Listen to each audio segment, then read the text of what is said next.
RRB এনটিপিসির form fill up সম্পর্কে সমস্ত কিছু দেখে নেবো, ঠিক আছে? তো দেখো, ফর্ম ফিল আপ শুরু হচ্ছে গ্র্যাজুয়েটদের জন্য 14ই সেপ্টেম্বর, আর শেষ হচ্ছে 13ই অক্টোবর। আর যারা আন্ডার গ্র্যাজুয়েট আছো তাদের হচ্ছে 21শে সেপ্টেম্বর শুরু হচ্ছে, আর 20 অক্টোবর হচ্ছে ফর্ম ফিল আপ শেষ হচ্ছে, ঠিক আছে?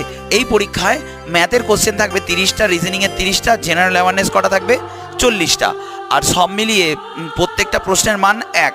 তাহলে প্রশ্নের মানও হবে কত বলো তো? টোটাল 100, প্রত্যেকটা কোশ্চেনের জন্য 1 নাম্বার করে, ঠিক আছে?